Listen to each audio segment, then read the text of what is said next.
What's up everybody and welcome back to the YouTube channel. I hope everyone is well. I'm great. Thank you for asking. Today we're going to do, as it says on the tin, we're going to do a 2022 supplement review or a 2022, like what supplements does Josh take? Because I get asked about this all the time. I try and not be a walking advertisement, but I am.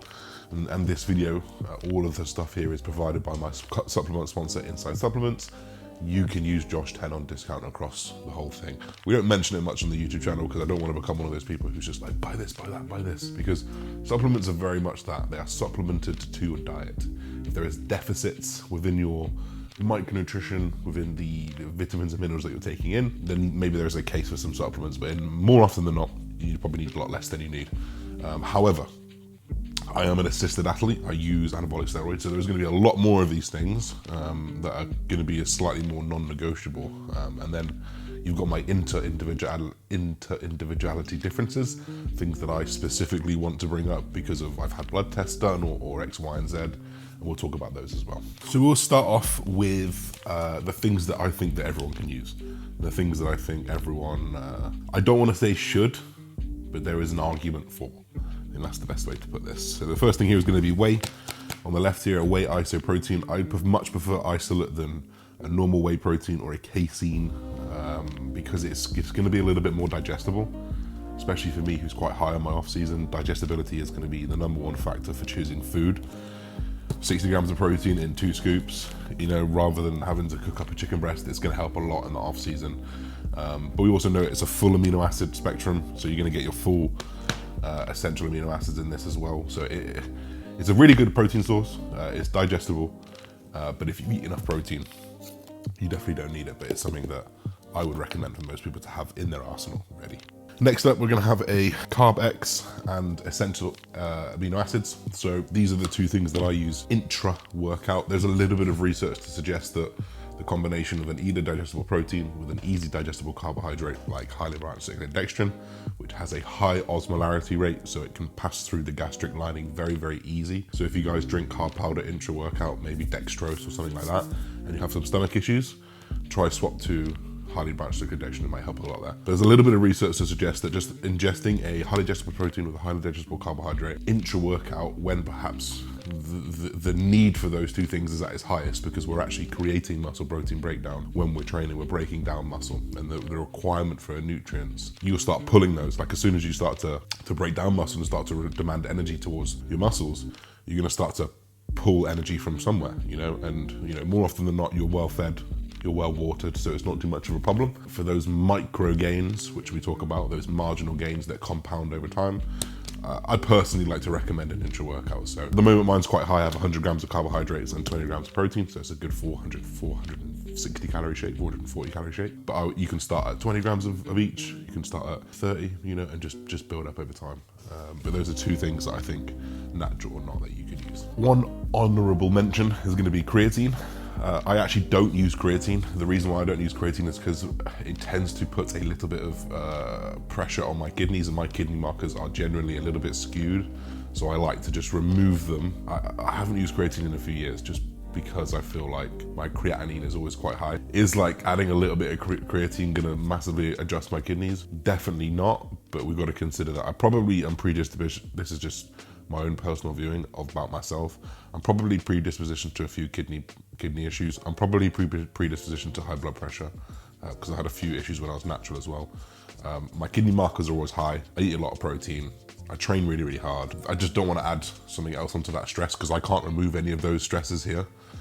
So creatine for me is the one that doesn't, but it's absolutely harmless for 99.9% of people. So I would definitely recommend using creatine because it's one of the most well-researched products that we have as bodybuilders that we know that helps directly for performance. So that's something to consider there. We can move on to something like a pre-workout here. So this is a stimulant pre-workout. I don't know where it is, maybe down here. Can't see it, but I've also used a pump-based pre-workout. So stimulant-based pre-workout we know is going to work categorically because we know that caffeine is a performance enhancer. There's obviously more than just caffeine in half of these, so you can definitely, you know that you're going to get a big kick up your ass. I would say one thing is to not become reliant on these types of things, not just constantly use them, because the effect will wear out. You will become accustomed to that type of dose, and the only way to go up when you get accustomed to that type of dose is up. But there is a ceiling on things like caffeine. You don't want to be, double scooping very strong pre-workouts. It's not good for you. It's not good for your heart. It's not good for any part of your system. So personally, I like to use a lower base stim 4 out of the 5 sessions, maybe 3 out of the 5 sessions, and then maybe the really hard sessions are the ones I'm really fucking up for it. I will use a slightly stronger base stim. This is probably my favorite strong base stim at the moment. This is Naughty Boy, and this is the Halloween special. And so if you are going to get a pre-workout, I'd recommend this one. It's absolutely blowing. You can also use a pump-based pre-workout like we mentioned. A pump-based pre-workout is essentially going to be encouraging vasodilation. It's going to be encouraging blood flow. It's just going to be supporting that process. So we know that when we start to pump up, our bodies require nutrients to that area. That's where blood flows there. You need more oxygen, you need more, and it's going to essentially, on a micro level, potentially increase your recovery and increase your pump and increase that, that acute muscle tension. So I think that both of them have a place in bodybuilding. So as we start to move forward to things that potentially aren't as necessary, but still on the fringe for natural people, we've got D3 and K2, we've got vitamin C. D3 and K2 is going to be amazing for heart health. K2 specifically is going to help with cholesterol levels. D3 is going to help with testosterone levels. We're in England, we don't get loads of sun all the time, so supporting yourself with D3 could be one of the best things that you do. I think a lot of people are probably pretty low on D3. If you are from the Middle East, if you are from Africa, if you are from Chinese descent, or like if you're basically not white, like you generally run a little bit deficient in D3 anyway, which is kind of funny, but I'm assuming that there's some adaptation there where you've been exposed to the heat for a very long time, or the direct sunlight, or stronger sunlight for an extended period of time, or generations and generations.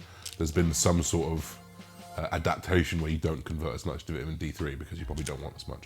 I don't know, I've just speculated there, but if you are from there, I tell all my Arab friends to get this. Because it's like such a, and also vegans as well, it's also a very good place to get it from. It's just a direct source like this, so check out D3. Vitamin C is obviously an immune support. People say take it when you're ill. You can take it when you're ill, but I like to have like a minimum dose in there every day just to support that, especially if you're not eating any citrusy fruits, apples, pears, oranges, lemons, things like that are all going to have some good vitamin C in them. So if you're not having those types of things at all, then I would recommend just getting yourself some there. So we'll move a little bit forward now into, you know what, there's one more here. We've got omegas, fish oils. If you don't eat fish, like a lot of people don't eat as much fish as they should do, having some high strength omegas in there is going to be very, very good for you. High strength krill oil, high strength fish oil. It's going to support your HDL levels. It's going to modulate your LDL levels. And it's going to be an all-round, it's good for your brain as well. Like there's a lot of good benefits from omegas, so I definitely recommend getting yourself some omegas on a day-to-day basis if you're not eating enough fish already. But granted, everything so far that we've shown you through, everything we've shown you so far, like you can get from food. You don't need the intro. You can eat a protein meal, a high-rich protein and carbohydrate meal pre-workout. You don't need vitamin C. You can have citrus. You don't need vitamin D. You can get out in the sun. You don't need wild Alaskan fish oil. You can go eat wild Alaskan salmon. So those, and you don't need whey. You can eat protein, so all of these things you can see are very much supplements to deficiencies in a diet. It just so happens that a lot of people don't eat enough citrus, don't get enough sunlight, don't eat enough fish. Some people don't eat fish at all, because I don't eat much fish at all, so these come in handy. So those are the types of things that you want to be looking at as a natural competitor. What are or anyone natural trying to kind of feel much better in themselves, what are the things that you're missing from your diet? What are you feeling maybe slightly off? Have you had enough fiber? Is there enough X, Y, and Z in there to kind of meet your micronutrient demands? Those are the questions that you want to ask yourself. So as we move towards my assisted users, hoorah, we're out here and we're trying to keep you safe as possible. I will hold my hand up and say that I'm not the best one for taking these supplements, but I know so many people who have called me an absolute idiot because they have done so well with these supplements that, like, as of very recently, I'm religious of these. We've done a few videos about half of these before, so forgive me if I'm repeating myself a little bit here, but these are the things that I take to try and mitigate some of the damage that we do with steroids. Is it going to completely eradicate it? No, it's not. Is it going to help? I think it genuinely will. I think I can stand here and say that these products will definitely help you have a better panel of blood work if you're still using steroids. So first of all, this is my kind of best all-rounder. This is Support Max here. And as we just go through this, it's got your vitamin D in already, which is kind of good here.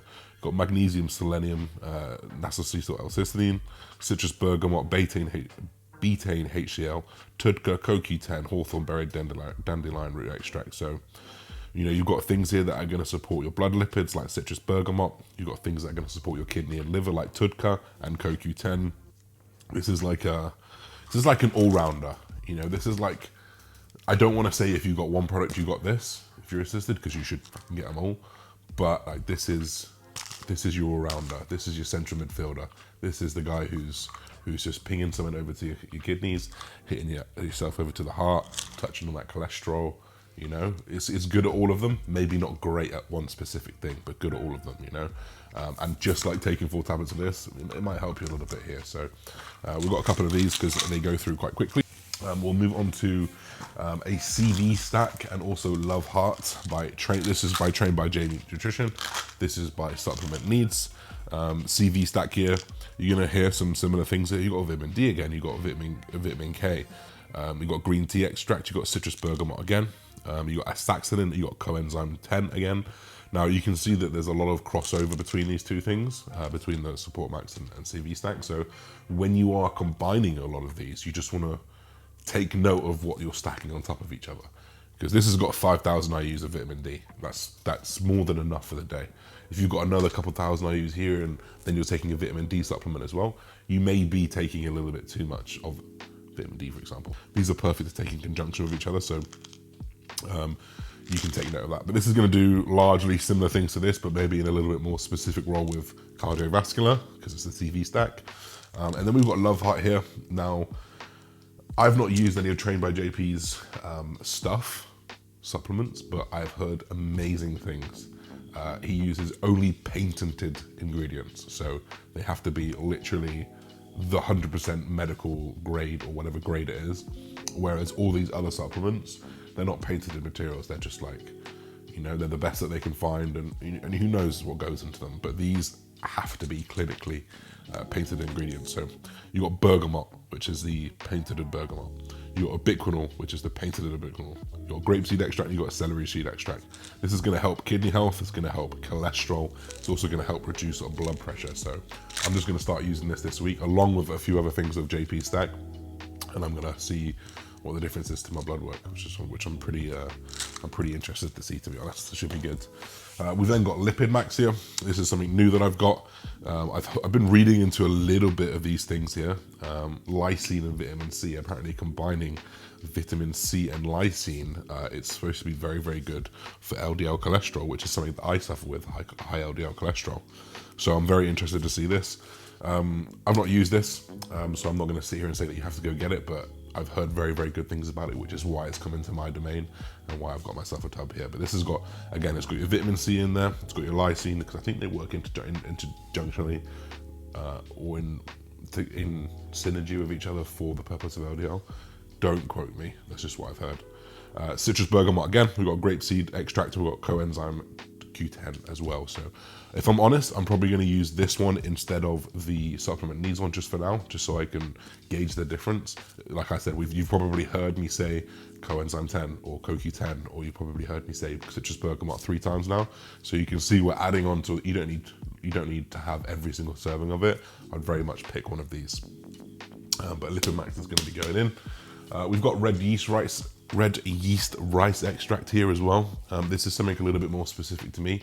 This is an LDL controller, so it's going to help bring down LDL. I take 600 milligrams of this once a day.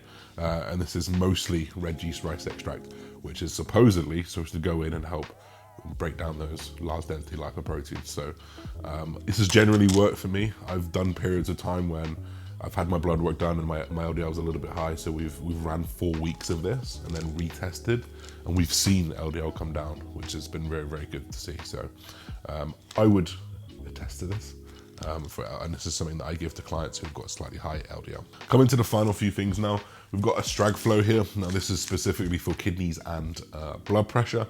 I do have slightly high kidney markers all the time and slightly high blood pressure, which I try and control as much with telmisartan.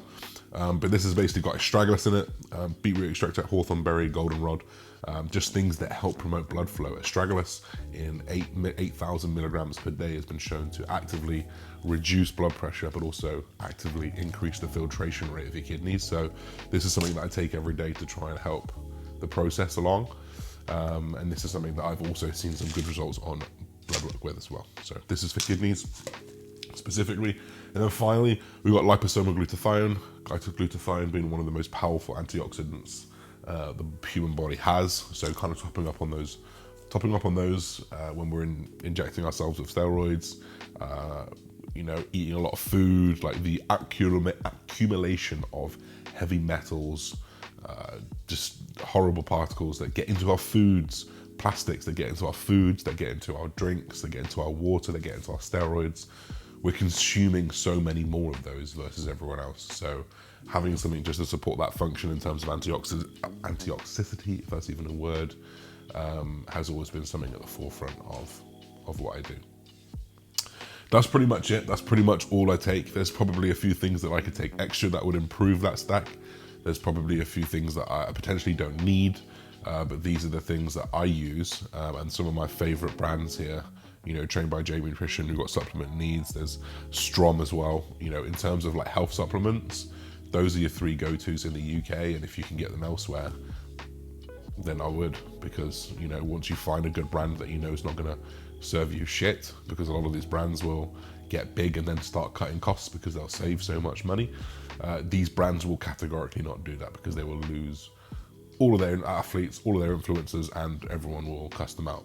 And they wouldn't do that because they're not those type of people. They're very well-run brands, and they're good people behind them, which is the main thing here. So that is my supplement snack. That is me waffling on for 10-15 minutes. Hope you guys enjoyed this video. You can get any of these supplements that you like at insightsupplements.com. You can use Josh10 for discount across the whole website. And there is not just one single brand on there. There is, at any one time, 30 different brands on there. There's only the creme de la creme. So if you're looking for hostile supplements in the UK, it's the place to go. If you're looking for health supplements, it's the place to go. So don't forget to like, comment, subscribe, guys. We'll see you in the next video. Peace and love, everybody. Bye-bye.